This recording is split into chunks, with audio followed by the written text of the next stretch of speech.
Voice search, if you don't know, you may have heard of these little assistants, Google, Amazon, Echo, you've got Alexa, you've got Siri, you've got a few software programs out there that people are starting to use a lot more, especially my 5-year-old son. You know, it's funny, our generation, like I'm in, the upper echelon of age now, and we're probably not as comfortable pulling out our phone in public and just being like, okay, Google, or hey, Siri, to look like that person in the mall. It's not that convenient either. So you're probably still going to type. However, if you're like my kids, you're not going to type. If you even think about it from like how many words per minute can you speak as opposed to how many words per minute you're going to type, it's not even close.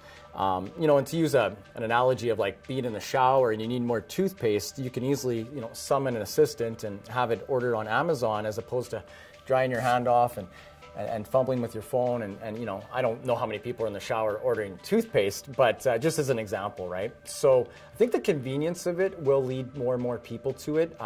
More and more devices in the last 2 years are coming standard out of the box with them. Everywhere you look, they're really trying to push people to use them. I just don't think the adoption's quite there yet. But having said that, 40% of adults in North America are currently using some sort of form of voice in their home, in their car, on their mobile device, and 55% of teenagers are doing it. So you can see the disparity there. And those teenagers are going to be adults soon. So they're going to usher this in, and that's where it's going to get real interesting, I believe, in the next 5 years. I mean, lots of people are saying 2020. But I think up in Canada, we've always been a little bit slower to adopt to those technologies. So I would say in the next 5 years, you are going to see more than half of everybody's searches will be coming from some sort of voice. So you want to get ready for it. And how do you do those things, right? It's a little bit of a black box kind of thing right now, is like, hear about this voice search, and I'm not sure how I could get my website to be the website that the assistant delivers. So a few things that you can do that will control your site is claiming your Google My Business listing is probably one of the first places you want to start. So if you haven't already done that, you want to do that like right now. You want to go claim your Google business listing, and then you want to build it out so that your location, where you serve, everything's optimized for where you're trying to get business out of. Makes sense, right?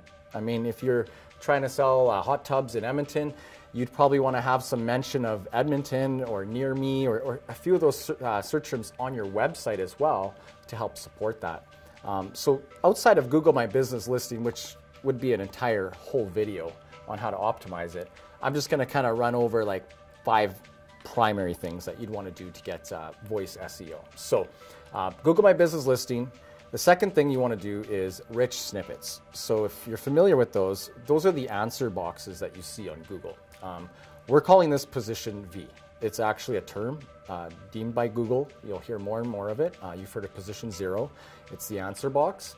Position V is going to be the position, there's only one when it reads back the result. It's voice.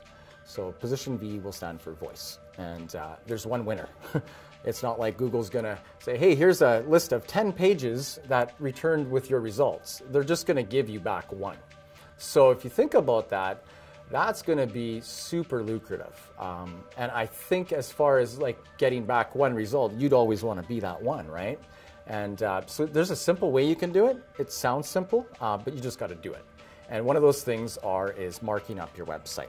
And when I say marking up, there's tools out there. It's called rich snippet tools, rich snippet editors. You can test your site to see where you're currently at for questions.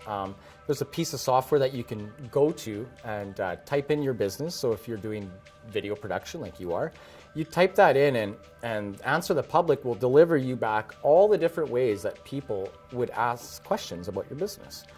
Actually, they're going to deliver back how people currently already are answering questions.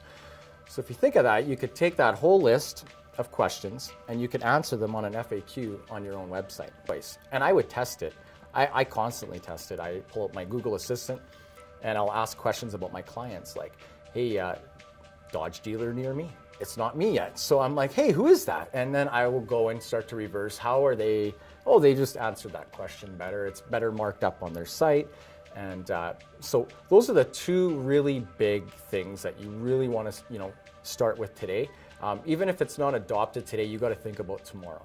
And what you do today, you'll wish you did a year from now. And that's probably the best way I could put that one.